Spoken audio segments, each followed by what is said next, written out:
makakonekta tamo kang Lord. Bali po, hanapin, hingin ninyo, anyaran niya, itang kailangan niyo, at ibigay.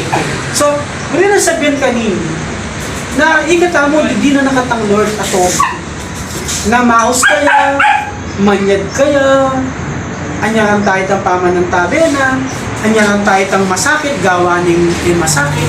So, kipita mo talagang dapat pagtiwalan tayo po ito.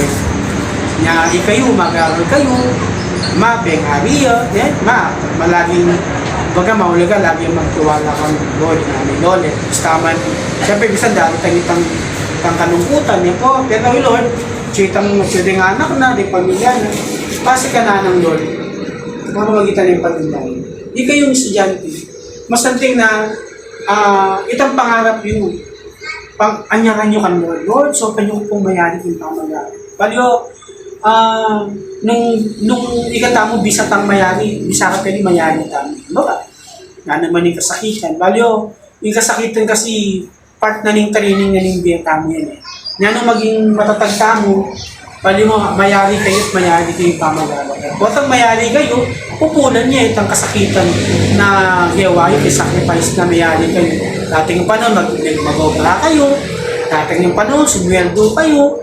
Dating yung panahon, itang sacrifice nyo, hindi na niyang masanting akabilang timba na napapura. Ngapin, sabi yan, ito po ka nung sanga na makakawani king puno, iya po ka nung mabuno. So, kung sabihin, sabi na ng Bible, langiya at sinabande. So, pero, nung ikaw po kanun, manatili kamo kang Lord. Ayan, bawa, na naman yung pasubok yun, na naman yung problema yun, na naman yung discouragement dadalan yun. Pero kayo bibili kang Lord. Kayo kakay na. Kang magpatuloy kayo na magtiwala kaya. Baliyo, akit kayo itang kaparalan ng Lord.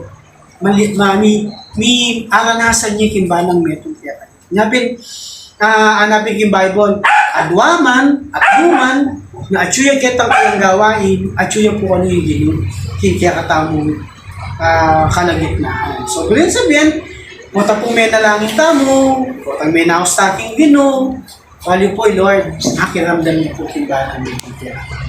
Na, ikayo, bless kayo eh. Kasi, kaya kayong sitwasyon, anak kayo pa, nakiramdam na kayong Word of God. Dati yung panahon kanyan, maranong kayong maging leader. Tandaan nyo, maranong kayong maging leader. Kasi maranong kayong tinanggap ng Lord. Maranong kayong may oras kang Lord.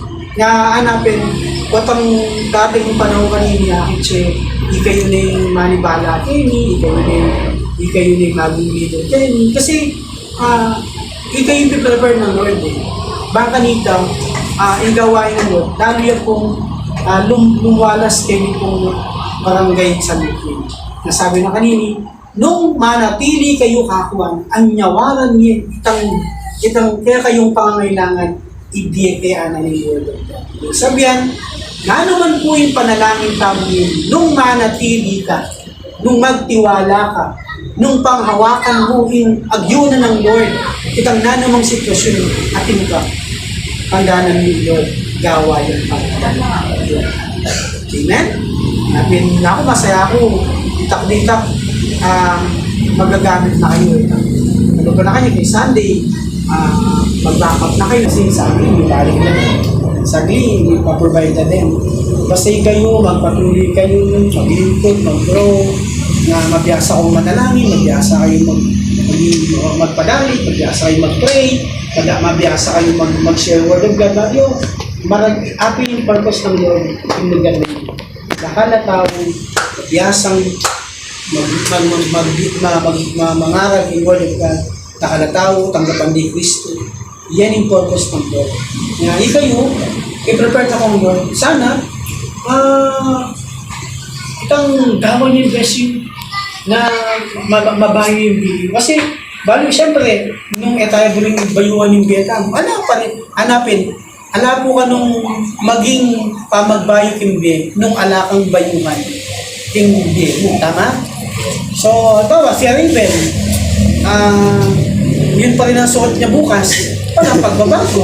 Diba? Ganun pa rin makita mo si Raven, ang suot pa rin ni Raven, kulay black. Pero, pag kinabukasan, iba yung suot ni Raven, ibig sabihin, bago yung kanyang suot. Tama? Ganon din po sa buhay natin. Pagka gusto natin ng pagbabago sa buhay natin, kailangan meron kang babaguhin sa buhay mo.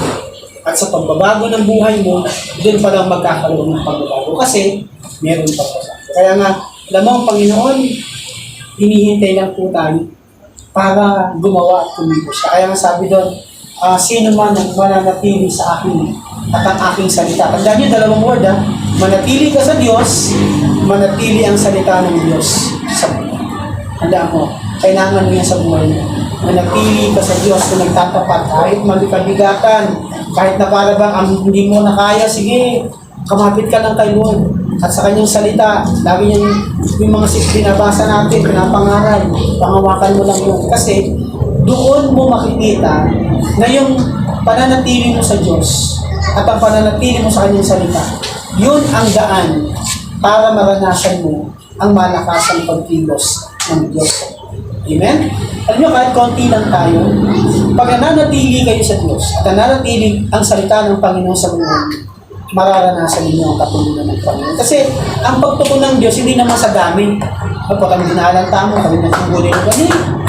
Ang naging salita na, adwa kayo man, adwa kayo man, nagtipon-tipon king lagyo ng binuno sa Kristo, at siya po kami, king kaya katamong kalagit. Bilang sabihin, na anuman po, inganyawaran yung hining-bemini, nung manatili ang po yung salita na, manatili ang Diyos, king kaya kami, tandaan nyo po, yung kaurasan ninyo, king kaya katamong panalangin, di na na pong kasabutan ng Lord, ibarang.